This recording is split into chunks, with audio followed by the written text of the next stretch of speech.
Hello, my name is Gilad Bandel, VP Product and Marketing at Arilou Automotive Cybersecurity.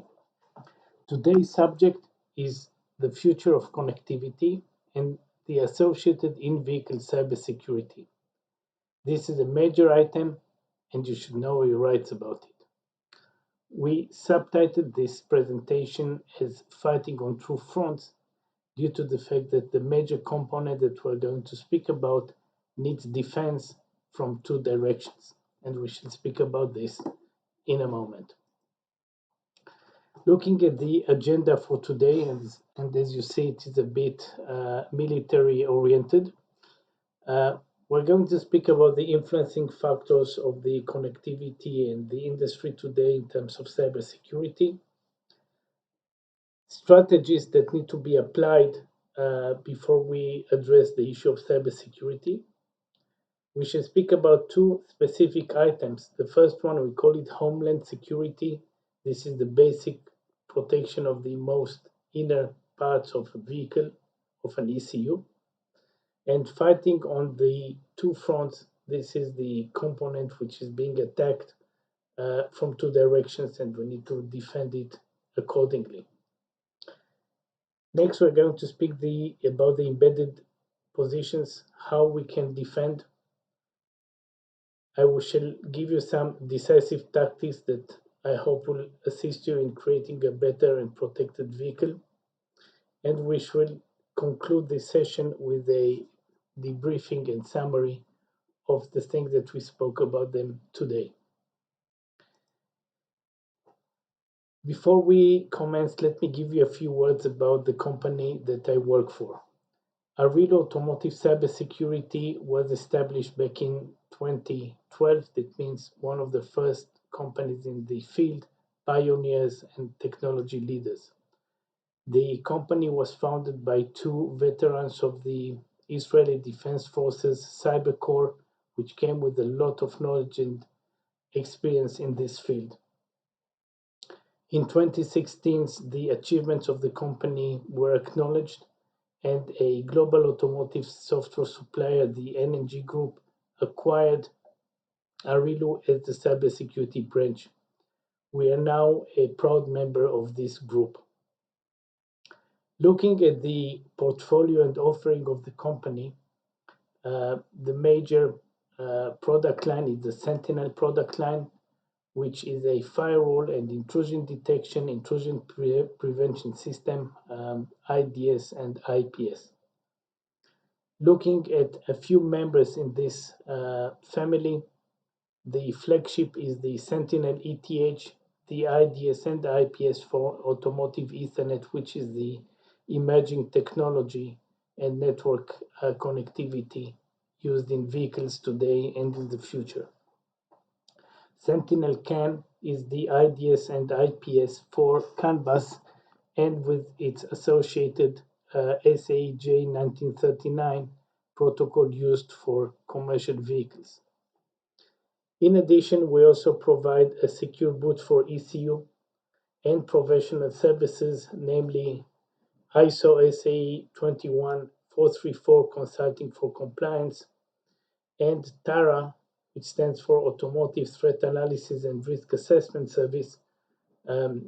This is part of the 21434, but due to its importance, we set it as a separate item.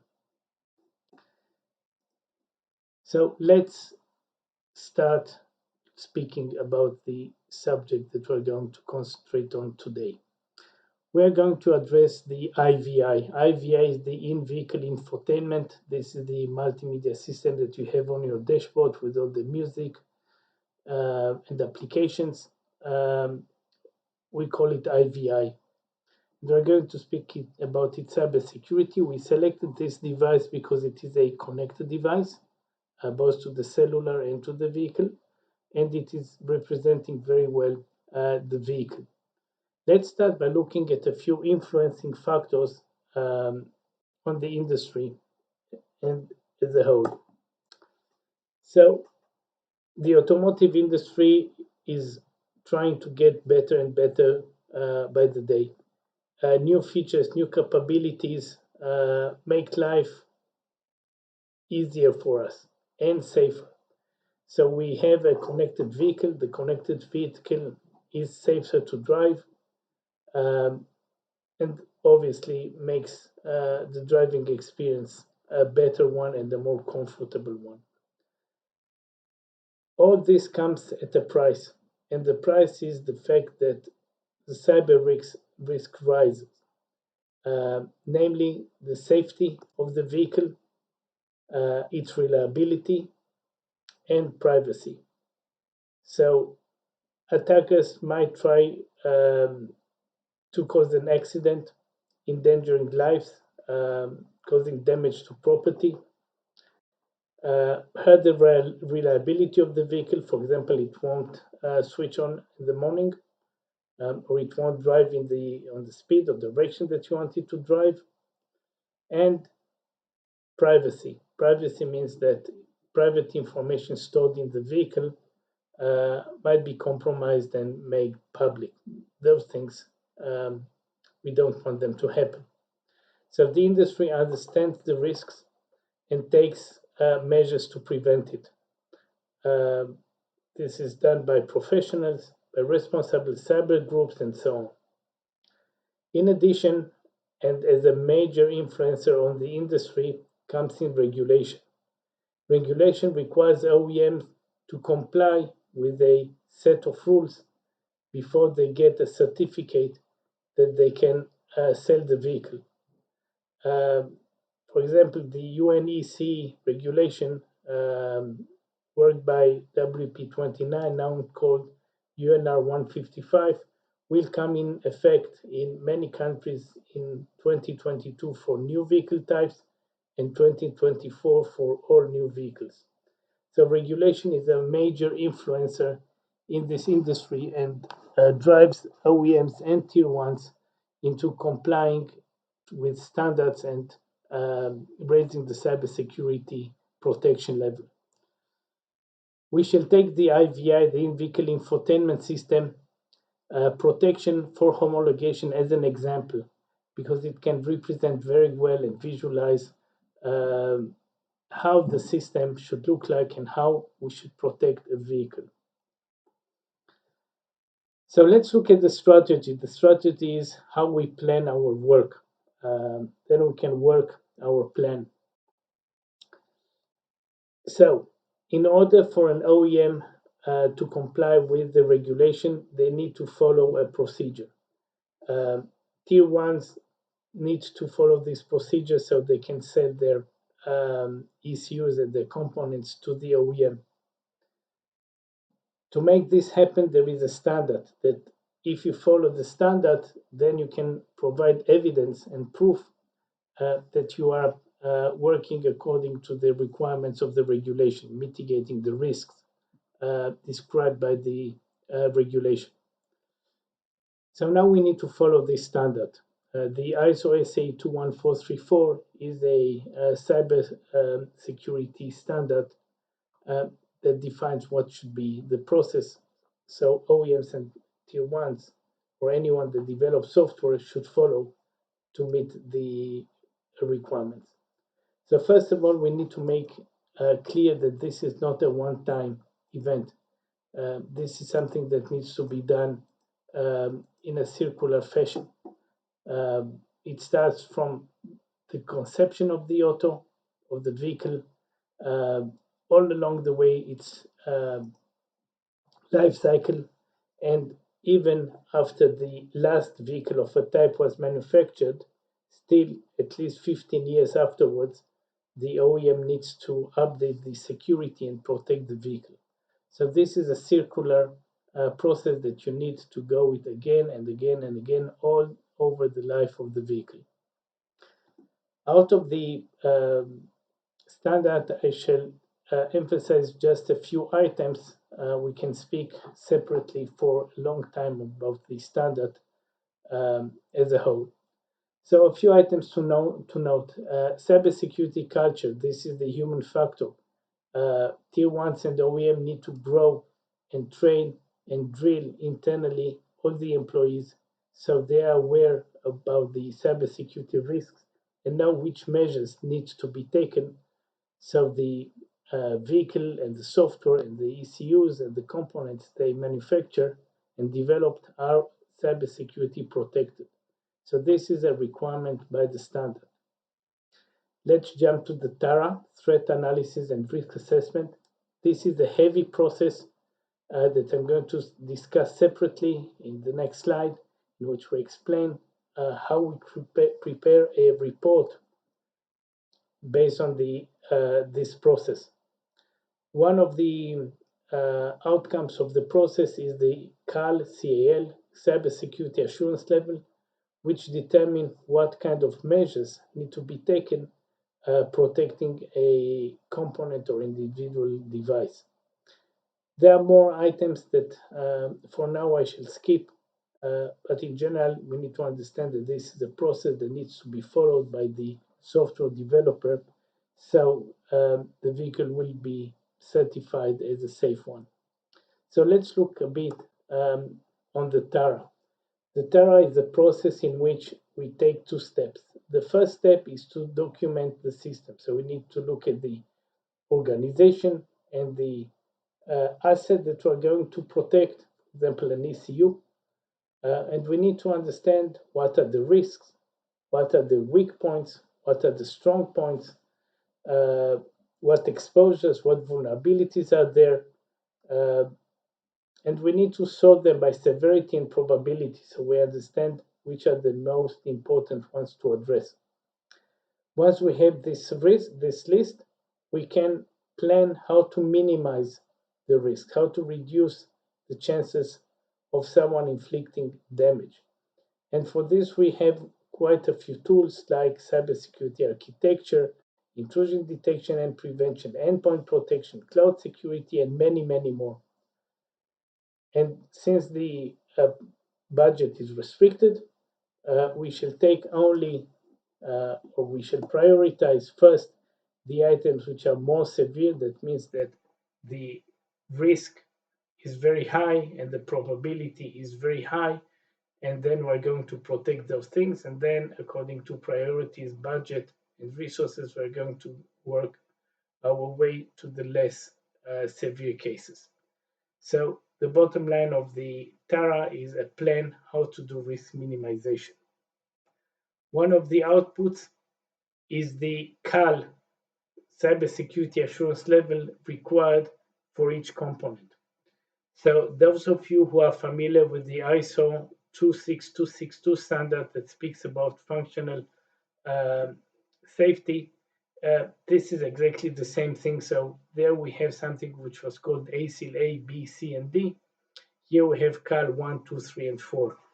So a device which has a higher chance to be attacked by an attack vector, for example, through the network, and the impact of an attack will be severe, will require a protection suit of CAL 4. While the other device then can be attacked only physically or locally, and the impact is moderate, would receive a lesser harsh CAL, which is CAL 1. So to summarize this process, setting the strategy is based on a standard, the ISO SAE 21434. Out of it, we have the TARA process in which we have the mapping of the assets, the risks, and the risk minimization plan.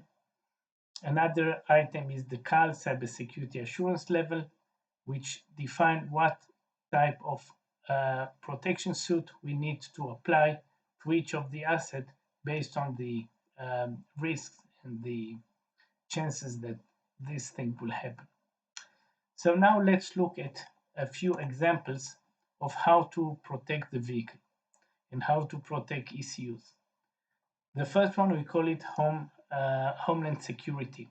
This is the basis of launching and loading the software. This is the secure boot.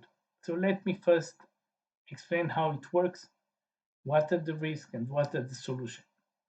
So when an ECU is turned on, a software is being loaded and executed. It's done through the main loader. We have the operating system, application, data, and so on. All of these are loaded and executed and used. A hacker might attempt to infiltrate and inject their software or their data in an ACU, in this case the IVI, and this is obviously an unwanted event because then you don't know what type of software is running there.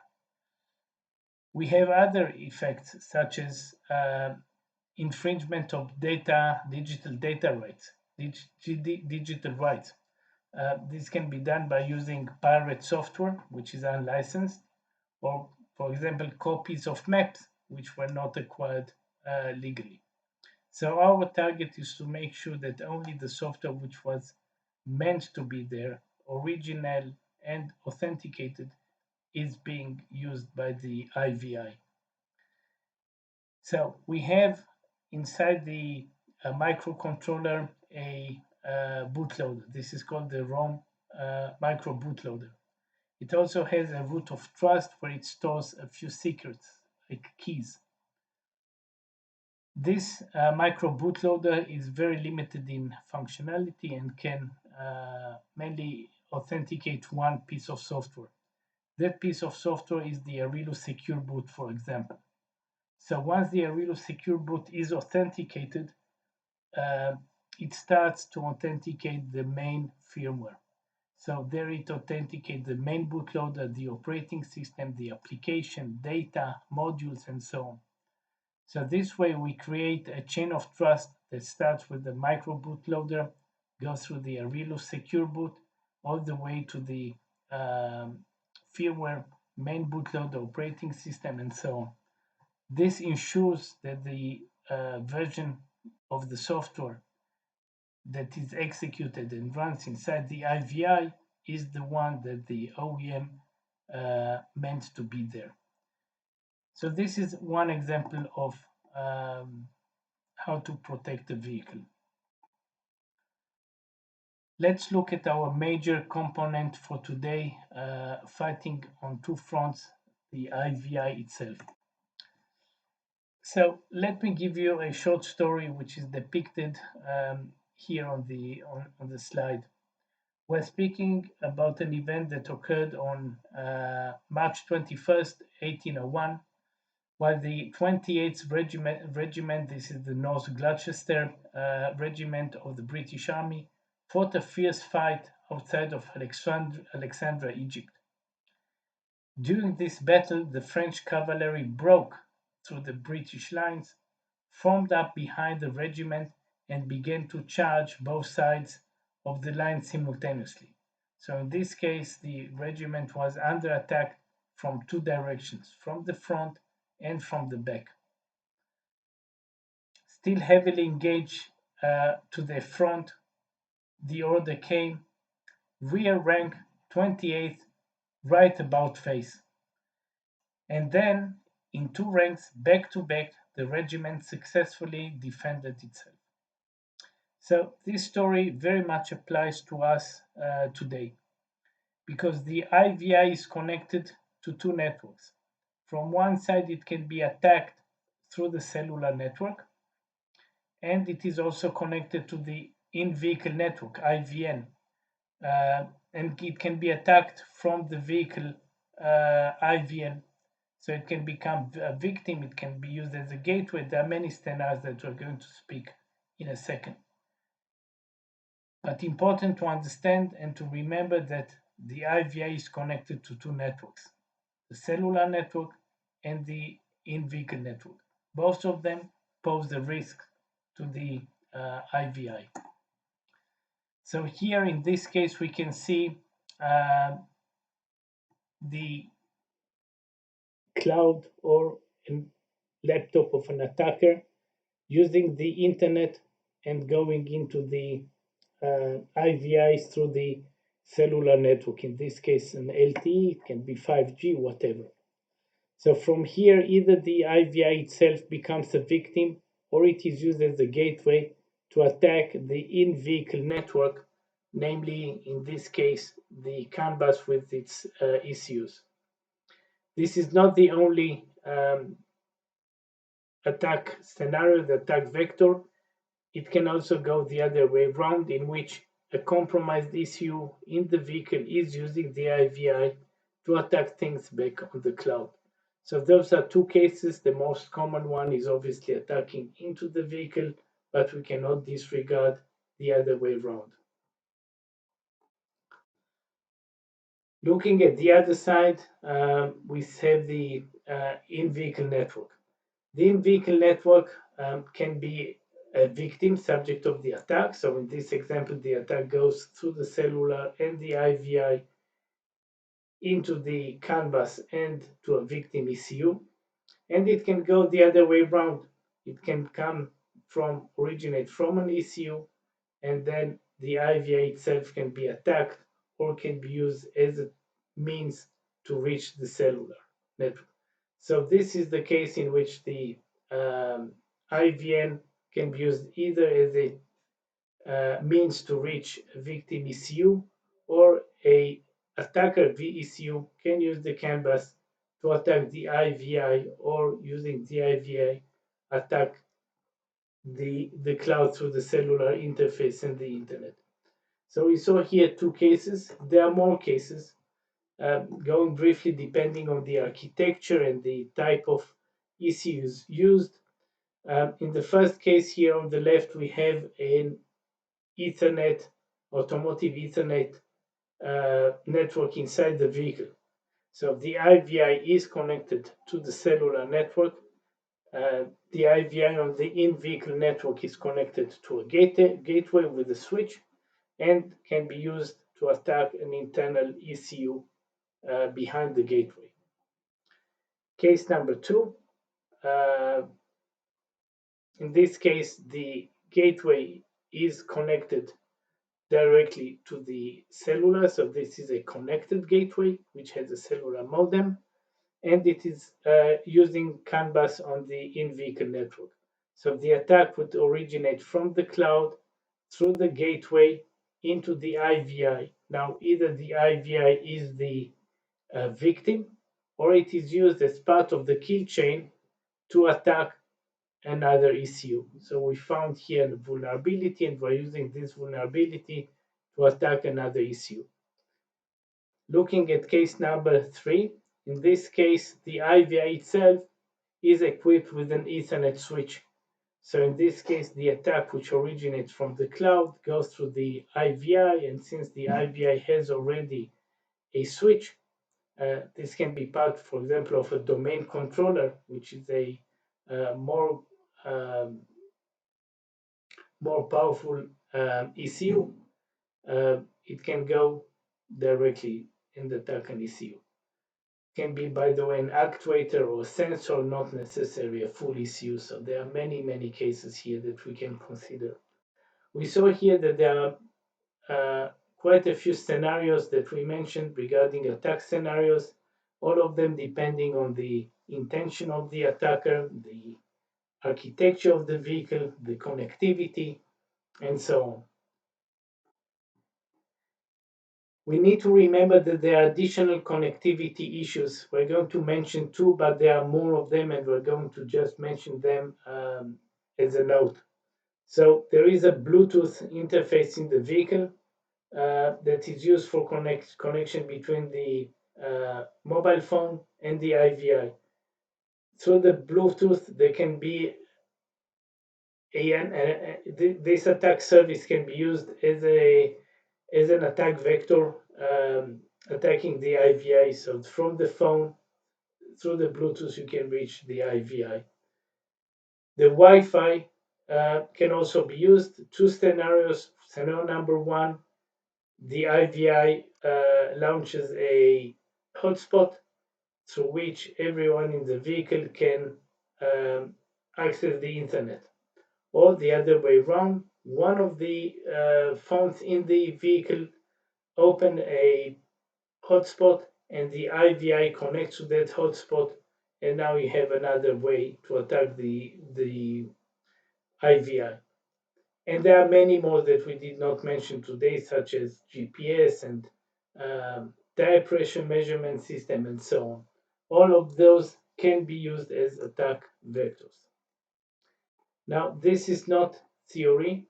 There were attacks, and there were many attacks in the past, many of them of white hat hackers, fortunately enough. So this is not a theoretical case, this is a real threat uh, in the industry. You can go through them. Most of them are documented in the internet, so you can reach and find more information regarding how each one and one of them was launched. Let's look at the embedded positions. So let's look at a few considerations that we have. First of all, we need to ask ourselves why IVI. So the IVI, as mentioned, is connected both to the cellular network and to the in-vehicle network, so it can be used as a tool to attack the vehicle. In addition, if it's not enough, 50% of vulnerabilities found in a vehicle are found in the IVI. So not only that it is a tool for attack, it is also very open to vulnerabilities. And there are many exposures that can be used based on the vulnerabilities to attack the IVI.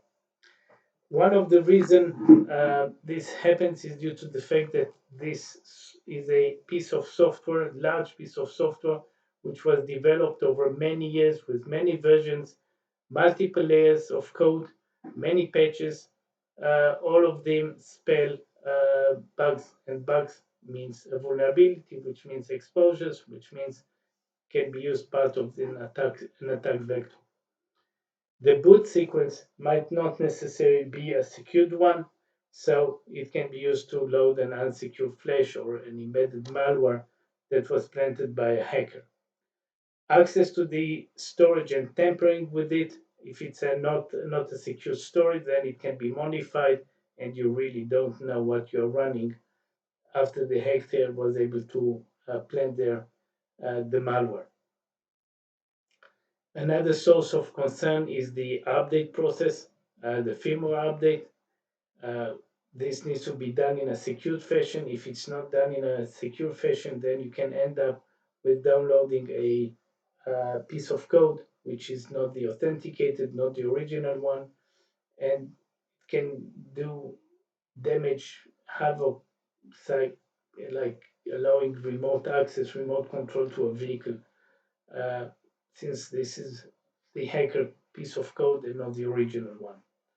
There are many vulnerabilities and exposures, such as buffer overflow, left open ports. All of them can cause the IVR to misbehave. The fact that the industry is moving towards automotive Ethernet means that IP is used over the cellular leg and over the in vehicle Ethernet leg, provides end-to-end IP connectivity for the hacker all the way. This did not happen during the CAN bus period, since you had to switch protocols from IP over cellular to CAN bus. And not that it's impossible, it was done, but still made life a bit harder for the hacker. Last thing is that the OEM does not have any control over the aftermarket devices which are added to the vehicle, and those aftermarket devices can come with a lot of functionality and with malware already installed because it did not pass the cybersecurity process and assurance, might come with malware installed. How we defend ourselves.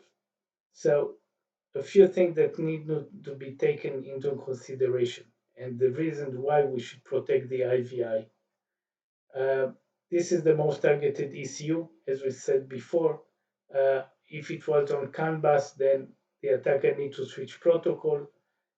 Moving to Ethernet, IP is used end to end, makes life easier for the hacker. So you need to protect. Global regulation, namely UNEC WP29, which imagine UNR, UN Regulation 155, required cybersecurity protection of vehicles. Not all vehicles, not all countries belong to this group, but there are equivalent and adaptations of the standard even in non-member states. Even more, if you are a non-member state and you want to sell your vehicle to one of the countries which are under the UNR 155, you need to pass the certification to be able to sell the vehicle in those countries. So pretty much this is a global standard, and I believe in a few years it will be adopted by everyone. The last reason why we need to protect is to prevent brand and reputation damage. If there is an event, this event goes public, and then the name of the company of the OEM is damaged. What can be done and what's in our arsenal to prevent this from happening? There is no one silver bullet, magic thing that can be done which solves all the problems. So we need to take a few steps. Starting from day zero, secure by design. So the design needs to take into account software development and network architecture and hardware design that will be secured. All the process needs to be under the scrutiny of the standard. You need to follow procedures. Need to make sure that everything is hardened, for example, both the software and the hardware, no port, open port left, for example. Communication needs to be secured. End-to-end connectivity, local connectivity need to be authenticated, need to be checked for freshness. Uh, Many things that can be done there to increase security. We need to provide endpoint protection. A few things to do endpoint protection, for example, a secure boot, secure model loading, host intrusion detection systems, and more. Last but not least, in my opinion, the most important thing is the network intrusion detection and intrusion prevention system. The reason is that whenever there is an attack, it must go through the network, and if it goes through the network, it can be detected and even prevented. Things that we can do with the IDS are things like making sure that the messages um, are not malformatted, and if there is a malformatted message, we can issue a security event.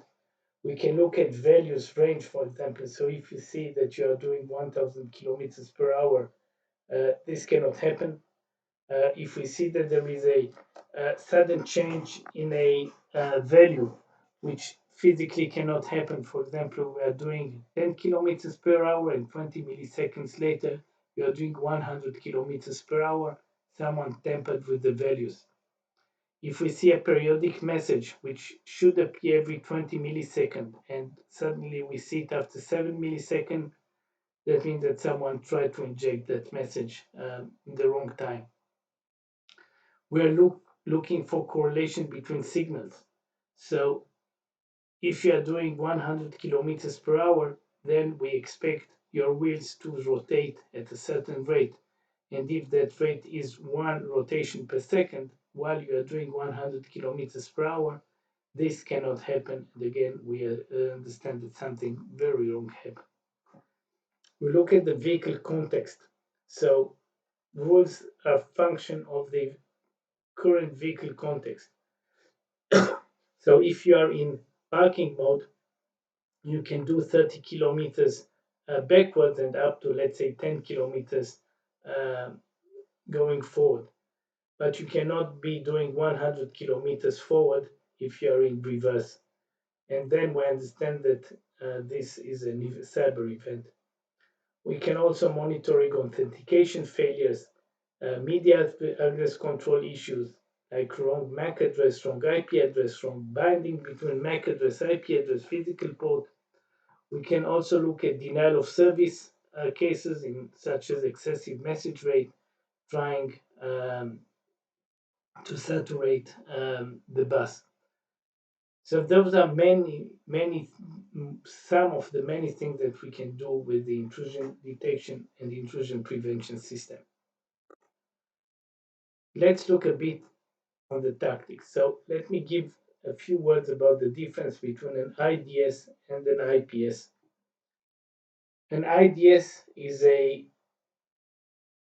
passive, non-intrusive system. It is only monitoring and inspecting the traffic and reporting anomalies or any security events. Those security events normally go to the SIEM. This is Security Information and Event Management product, which is running normally at the VSOC, Vehicle Security and Operations Center. In case the SIEM detects a cyber event, you call in the experts. This is the CERT, Cyber Emergency Response Team, which perform the analysis, um, do the forensics, try to determine what is the root cause of this event, and come up with a solution, such as a software update which needs to be downloaded into the vehicles. If we are speaking about an intrusion prevention system, then it does everything that the IDS is doing, but also takes some intrusive steps. For example, it can drop a frame. If the frame should appear every 20 milliseconds because this is a periodic message and it appears after 5 milliseconds, then we can drop that message. We can disable an offending component such as an offending ECU. We can exclude all the non-essential components of the vehicle, enabling the driver to reach the service center for solutions. So, for example, we can take out the air conditioning.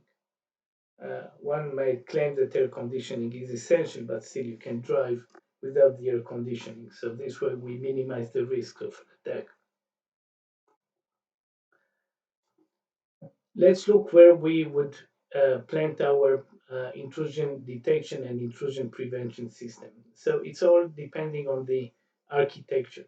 In this case, we have an IVI which is connected one side to the cellular and the other side to the CAN bus on the in-vehicle network. So in this case, we can install the Sentinel cell, which is protecting the cellular traffic, and it would inspect the incoming traffic on this end. On the other end, we can install the Sentinel CAN, which is going to inspect the CAN bus traffic going to the vehicle or the incoming traffic from the in-vehicle network going to the IVI, and this is going to prevent a case in which a compromised ECU is attacking the IVI either directly as a victim or aiming at the cloud. So this is one example of how the system can look like. In another case, we show here a connected gateway. That means the gateway has the cellular connectivity and it goes internally to a automotive Ethernet network inside the vehicle. So in this case, if we're protecting only the IVI, we can install the Sentinel ETH in the IVI, protecting the incoming traffic, or, and depending on the decision, the outgoing traffic as well. Now, this is not the only way that we can protect the vehicle. We can also install the Sentinel ETH in the gateway, and this way it will monitor and inspect and protect the whole network traffic. But again, this is a different discussion, protecting the gateway. Today we're speaking about protecting the IVI. As mentioned before, this is not the only case. In addition to the cellular and the in-vehicle network, there are many other connected devices, such as GPS system, such as V2X, for example, vehicle to vehicle or vehicle to infrastructure, vehicle to pedestrian. There's the TPMS, tire pressure measurement system. Electric vehicles need to be charged, so you have a connection to the grid. Once you have a connection to the grid, then you have a billing system. Billing system means connectivity to another system on the cloud, and you need to protect this as well.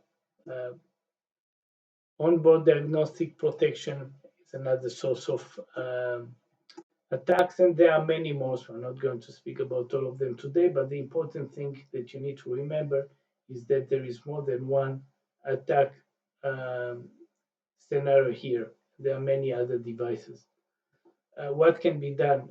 We spoke about Bluetooth. So Bluetooth, we can inspect the incoming traffic. Um, we can strip the Bluetooth protocol and analyze that protocol and analyze the traffic which is carried on top of the Bluetooth, for example, IP traffic which flows there. With the Wi-Fi, a similar case, we can inspect the IP traffic which flows over the Wi-Fi exactly as we do it on the cellular side. So there's more than one way how to protect an IVI specifically in the vehicle as a whole. Let's summarize. So we prepared here a table which should assist you in deciding what's important and what's less important. So we have here all the cases of the interface cellular in vehicle, the in vehicle network, whether it's CAN bus or Ethernet. Are we speaking about the incoming or outgoing traffic? Um, how do we relate to the cellular modem?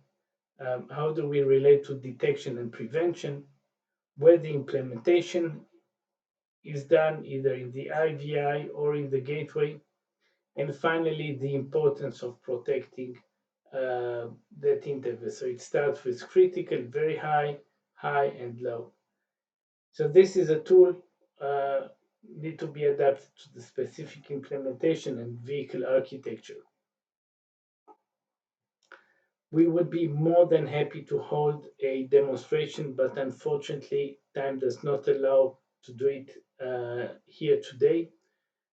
You are invited to contact me directly on this email, and we will be more than happy to coordinate a demonstration of this product and other products that might be of interest, providing better security solution for your systems.